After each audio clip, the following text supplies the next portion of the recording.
Hello, this is Ed Close again on Science and Spirituality TV. Welcome to this series of videos about a discovery that integrates science and spirituality.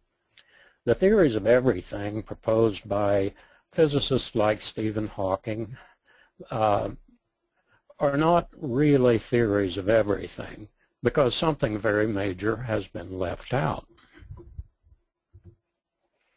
Einstein said, "I want to know God's thoughts. The rest is just detail." Max Planck, who discovered quantum physics, said, "There is no matter as such."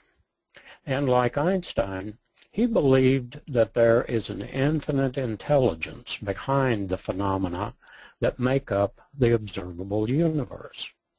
We're very much indebted to the efforts of these two great men. Einstein didn't find the theory of everything that he sought until the end of his life, but he started us down the right path when he adapted Hermann Minkowski's four-dimensional space-time as the geometry of relativity.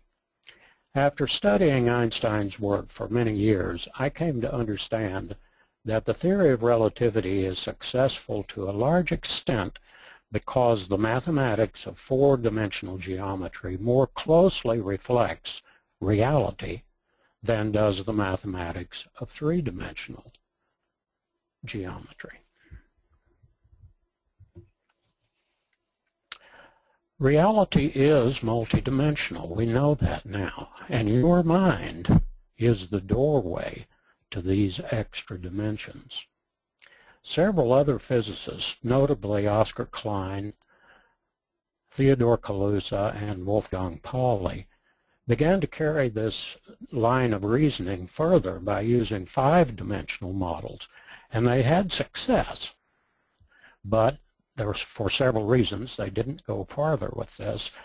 But extra dimensions are necessary in order to explain quantum mechanics, and the most successful of current string theories involve multiple extra dimensions. So if extra dimensions beyond 3 and 4 are necessary, how many exactly? This question is still being debated in current mainstream physics. But I believe that mainstream scientists have missed two very important points.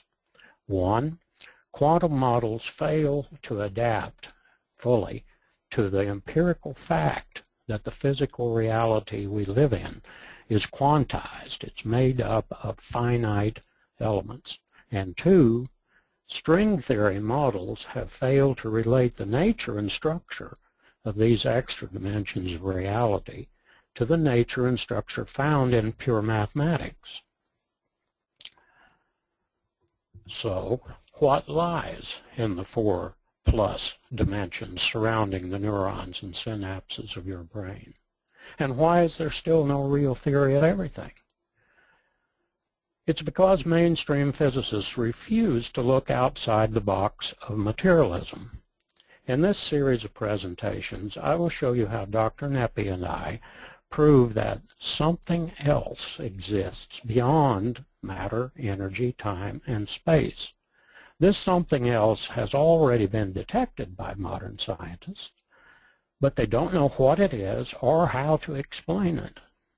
This something else is something so much a part of our experience that most people overlook it completely and cannot believe it has anything to do with reality. So what is it? What is this something else? It's the only thing we experience directly. It is the one thing that perceives and shapes the entire reality we experience. Like the air we breathe, it's not visible to us. We are so close to it, we do not see it as something real. It's not matter, it's not energy. It's not the brain or the nervous system or chemistry. It's not the microtubules in the brain or any other part of the physical body. Consciousness is the only thing we experience directly. Consciousness is the something else without which we cannot have a real theory of everything.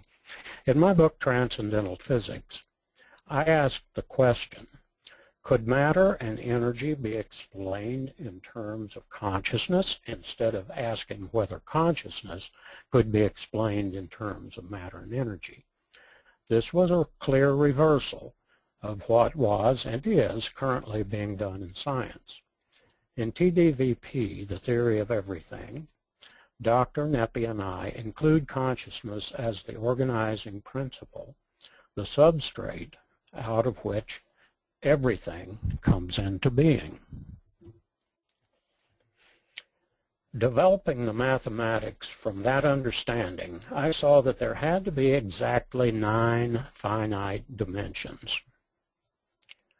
Examining the breakthroughs from the past and looking at the natural structure of pure mathematics, it became clear that the nature of dimensional domains must change after each series of 3 dimensions. The first 3 dimensions define the domain of space. The second 3 dimensions define the domain of space-time, and the third 3 describe the domain of space, time, and consciousness. All 9 finite dimensions are encompassed in the transfinite substrate, and the transfinite substrate is encompassed by a primary form of consciousness, and that's what's traditionally been called God. The 3 dimensions of space make up the domain of finite physical objects. The 3 dimensions of time contain all finite events, and the 3 dimensions of consciousness contain all of the dimensions of space and time and individual consciousness. Stay with me as I tell my story of how putting consciousness into the equations incorporates all that has gone before, explains many things that cannot be explained in the current paradigm, and it changes everything and opens the door to a new reality that is rich and full of promise and opportunity. So stay tuned and stay with me as we explore this new paradigm shift into a consciousness-based reality. Thank you.